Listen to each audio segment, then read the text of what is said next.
Hey guys, what's up? So, yeah, this is the first video of the new year. So it's January 1st, 2020, and I'm still here, so that's good. The channel's still here. So today we've got a sales brochure review. Haven't done one of these in a while. As you can see, it's 4 Carpenter school buses, and I obviously had to do it on a Carpenter school bus. We are currently on 59, so I thought I would do it on 59 since this is a Carpenter sales brochure. So looking at it, we got this beautiful S-Series, obviously Carpenter. If you look close enough, you can see an Ohio inspection sticker and remnants of a school district. We'll get to that later. Carpenter school buses, the safety performers for the 80s. Now, I think this brochure probably came out in 1980 since it has the S-Series, and it also has a few buses from the 70s, like some Lodestars and some older Fords. Now, the first S-Series would have been made in about 79, so it's possible this is from 79, but definitely 1980 model year. So I figured this was probably starting out the 80s. Let's start the 2020s with this review. I don't know if that was stupid, but yeah.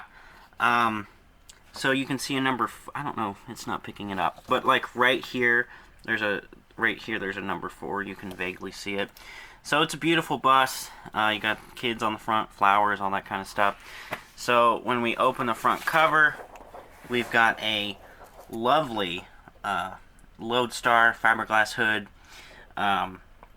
Obviously Carpenter body, since that's the sales brochure. You got some people over there. Now this is an Ohio bus right here. There's actually a picture of it on the back, which we'll get to, where you can see the back of it, and it says "Stop State Law." But my guess is this is a model that they were using for sales brochures, so that's why it doesn't have a school district or anything like that. Going over here, follow the safety leader, Carpenter, and then if you want to pause it, you can try to read all that. Carpenter Conventional, let's see. The mainstay of the Carpenter school bus line, the multi-purpose Carpenter Conventional, is designed to handle the majority of your school's transportation requirements. Let's see. The Conventional's outstanding features include seating capacities for 29 to 72 students, body lengths ranging from 15 foot 9 inches to 33 foot 3 inches. Choice of Chevrolet, Ford, GMC, or International Harvester chassis. Coach interiors with your choice of 74-inch or 79-inch headroom. So 74-inch would have been standard and 79-inch would have been high headroom. More than 500 optional accessories for adaptability to many different climates, road conditions, and uses. Around town or on the highway, the Conventional is built for years of steady, reliable use. As you will see later in this brochure, it can take the roughest punishment and still safeguard the life of its passengers. So, we'll get to what that is actually talking about once we hit that page, but side note, for those of you who don't know, Carpenter did have a big issue with their roof bows and welding because of the way they built the buses separate. They would attach the top of the body to the frame after. It wouldn't be one complete unit. So that was kind of their thing, and they had some faulty welds. We'll talk more about that when we get to the page with what that was just talking about. Corsair and Cavalier, the choices for big bus efficiency. So these are the transits. That big bus right there is the Corsair. That Corsair emblem is pretty cool. And that Carpenter emblem is also really cool. Pretty big emblems, too. And this is the rear engine. I would love to have one of these. I've always liked the Carpenter Corsair. Very interesting looking bus. It makes me think of the Corsair aircraft from the Second World War. Here's the Cavalier, and this one is another Ohio bus. You can see 20. You can see the inspection sticker. My guess for that Carpenter is it was probably a bus that belonged to somewhere up north. Granted, I know I don't really know all the ordering patterns of the districts in this part of the state from that time, but I know from the photos I've seen that there were a lot of those up north. So here's the chassis. There's the rear engine. There's the front engine chassis. So that's pretty cool. But overall, beautiful buses. I would love to find one of these in good condition. But sadly, most of them were scrapped or are in junkyards. And it's even got underbody storage. Let's see. Cadet, the class leader in small bus performance. The Summit Country Day School is actually a place here in Ohio. I'm not sure where exactly it is, but that is an Ohio bus. You'll notice that the Ohio buses here don't have white ID tags like the newer ones do when they're brand new. And my main guess for that is the fact that most of the time, back in this time, the white tag was not a reflective decal that was put on. It was a white square that was usually painted onto the bumper. You probably didn't really get actual decals until the mid 80s going into the 90s to put the IDs and the numbers on. And for a very long time, I don't think it changed until the 90s, it was not required to have the reflective rectangles on the back of the bus. So you would just have the vinyl on the actual yellow metal. So that's a pretty cool little bus. It's number 112. Going over here, you can see they're comparing it with a Caprice station wagon to show you how small the bus actually is. There's an inside shot. And over here, there's a lift bus. Got a front lift, which really on a smaller type B like that, you can't really do a rear lift unless it's a longer one. And then there's the how the wheelchair used to be held in. So on 59, the wheelchairs would have faced front like a seat, but on older wheelchair buses, they would have faced the side, which really wasn't a safe way to load wheelchairs, but hey, you live and you learn. Carpenter design and solid construction equals life protection. Okay, so that's a pretty cool diagram. So yeah, carpenters, I don't know. Maybe back when these buses were built, they were a little bit better structure-wise. I don't know what they stopped doing or started doing that really messed up the welds, but we'll get to a page here in a second where I'll show you where it didn't always have that issue.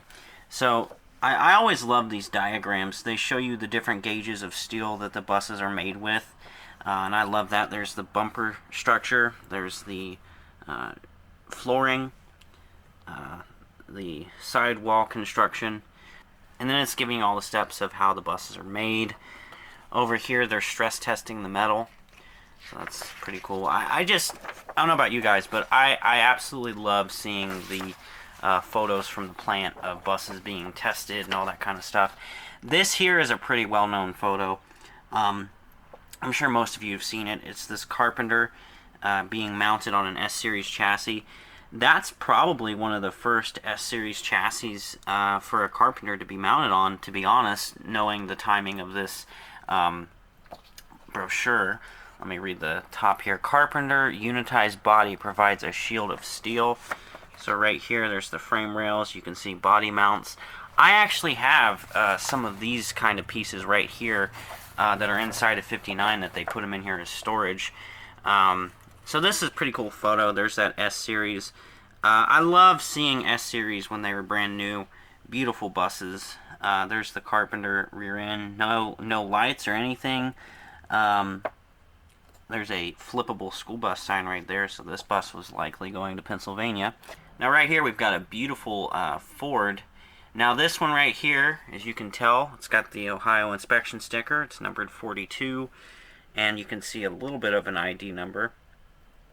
Now on the side here, you can tell where it got really yellow. I think they may have covered up the school name somehow on the photo. Maybe the school didn't want their name in the brochure.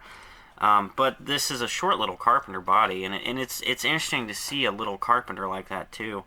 And then there's the ID. They may have also marked out one of the numbers.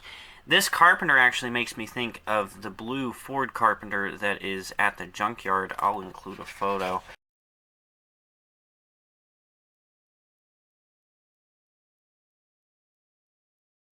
So I don't know. I doubt it's the same bus, but that would be pretty cool.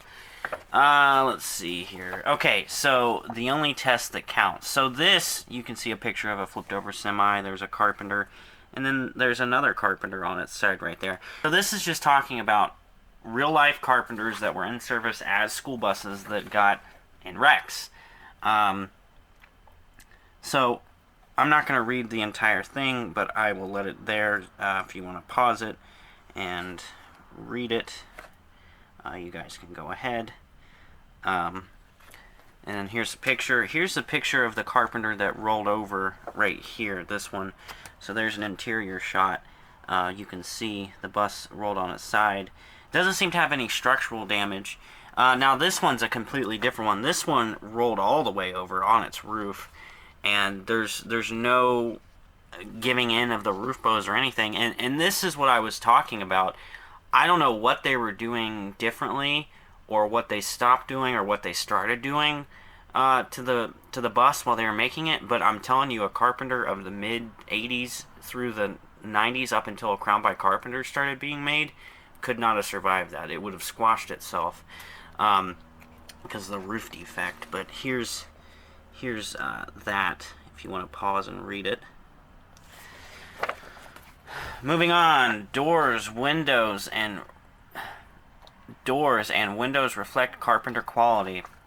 So right here, it's showing you the different kind of doors. There's a folding door, jackknife door that folds in, kind of like threes. There's the door where both come out, which at that point, it was still kind of a new idea. Most school buses of this time had jackknife doors, or the doors where one door goes in and one door goes out, like that. And then there's a sedan style door, which you really didn't see those on school buses too often. Those were more for coaches, but every now and then you would see one on a school bus. It's pretty rare, but definitely an interesting option. Right here you can see entrance features. It's pointing out all the different features, and there's the doorway. You got green floors.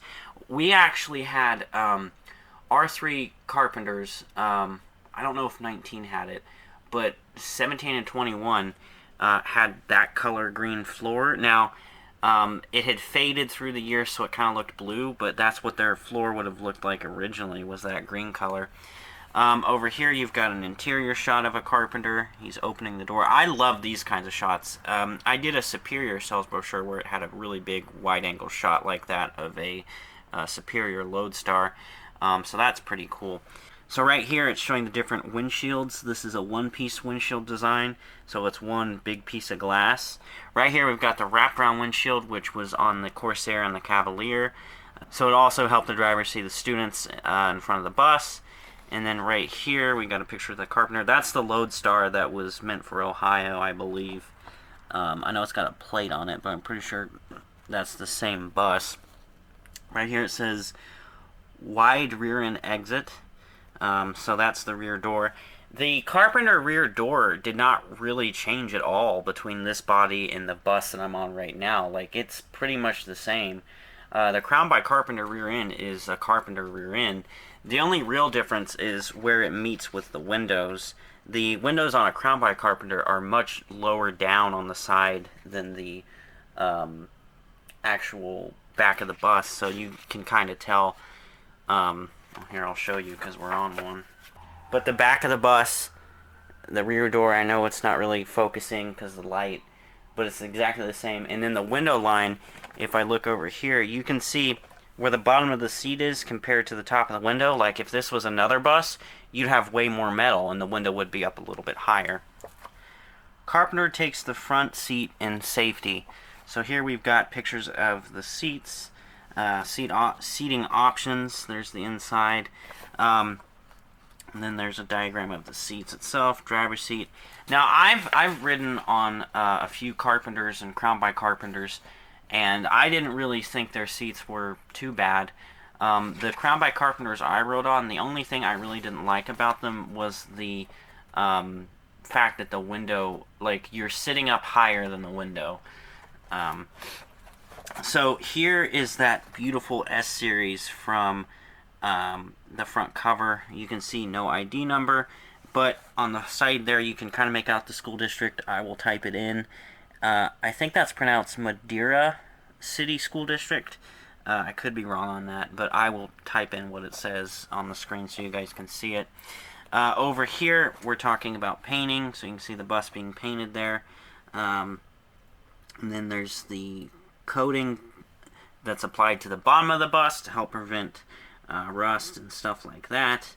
So that's just showing you how many times it's sprayed to help make the paint look nice and keep the shine.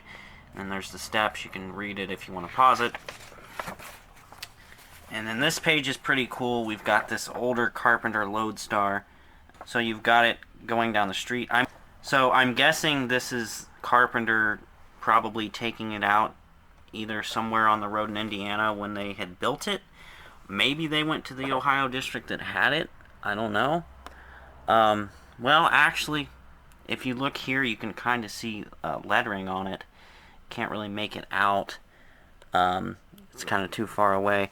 But all in all, a beautiful bus. There's the bus itself. And you can tell how old this bus is because it's got four ways.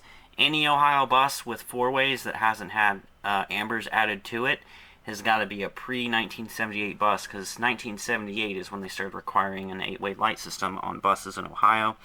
So, beautiful bus. You can see the number 32. It's got a Ohio inspection sticker.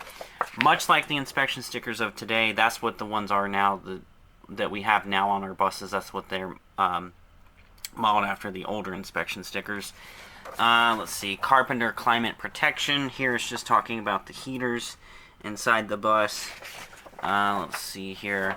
Choice, inconvenience, and safety features. Let's see, we got luggage rack, sliding battery tray, electric sign. That's kind of like what I have, but mine isn't electric. I think it may have changed on its own. I'm not really sure if that's what that meant.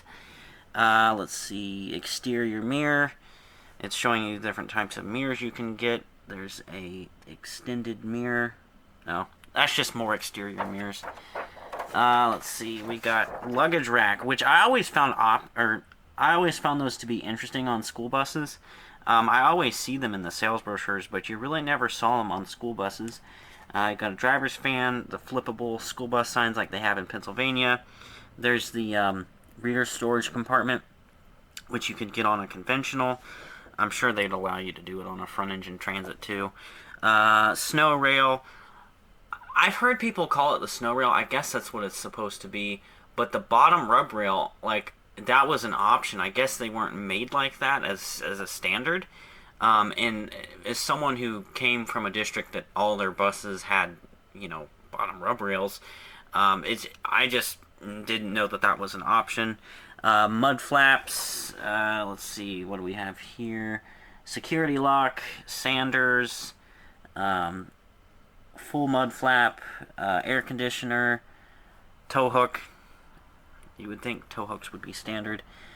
Tubular luggage rack, light monitor with the Carpenter lettering on it, aluminized panels, thermo sealed window. I see these on buses. What is the purpose of a thermo? What does it do? If any of you guys know, like I've seen buses that have it as their first window, and I've never understood that. Let's see, what does that say? Under seat heater, AM/FM radio, PA system, and then side escape window with warning buzzer. And then over here is just the contents and Carpenter specifications. And there's that beautiful Carpenter Lodestar stop state law that I was talking about. Now this one was after 78 because it's got the four ways. Now it's possible this bus was built and since they still had it, they went in and added four ways, but I doubt it. It still looks pretty good. Like, it doesn't look like an aftermarket thing. Granted, if the plant did it, it wasn't aftermarket, but, And you can see here the older Carpenters used to have angled warning lights. I always thought that was pretty cool. Let's see, Carpenter school buses, whatever your school transportation need. There's a Carpenter bus to do the job. Carpenter, there's the decal. Carpenter Body Works, Mitchell, Indiana. For further, that's just usually the dealer would put their imprint there.